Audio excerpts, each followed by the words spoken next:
This is the L5S1 transfacet OLLIF. At first we adjust the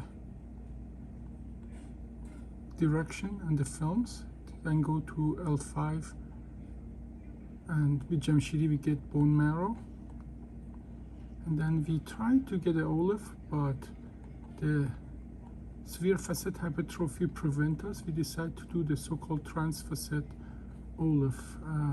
At this point we just dock the K-wire in the right trajectory, then the dilator goes in, and over the dilator a tube goes in, and we hammer the tube to core above the hypertrophied facet, and then we stimulate at 10 milliamp, and slowly with the drill and the tube we enter the practically foraminal space.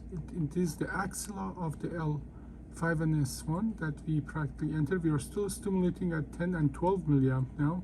Then we enter the disc and dilate, and you see it opens up the space. Then we do the regular discectomy, and the cage is then entered and open up the space. The space is much more open, and the rest of the surgery is just putting the pedicle screws and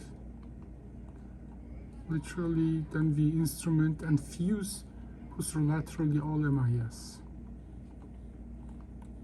And this is the finals. This is the so-called decorticator.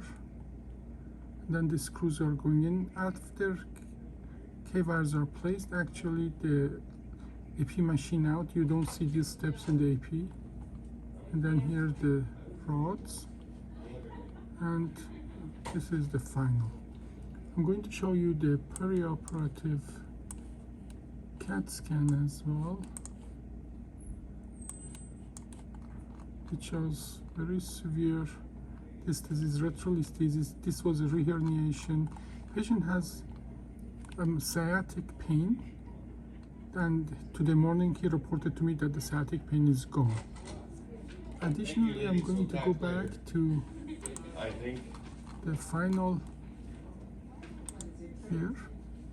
Now, what you need to see here is that for untrained eye, it may seem that there is a gap here between the cage and the bone, but look at the shape of the cage spinal surface here is not flat.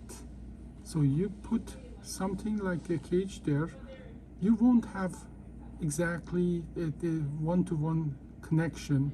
The connection is enough to hold this back because there's a significant amount of pressure here, but the X-ray averages all of that and it looked like a gap. In reality, there is none. The cage is absolutely solidly in place, and that is because the cage is against a very irregular surface. So and again today morning, patient's pain was completely gone in the legs.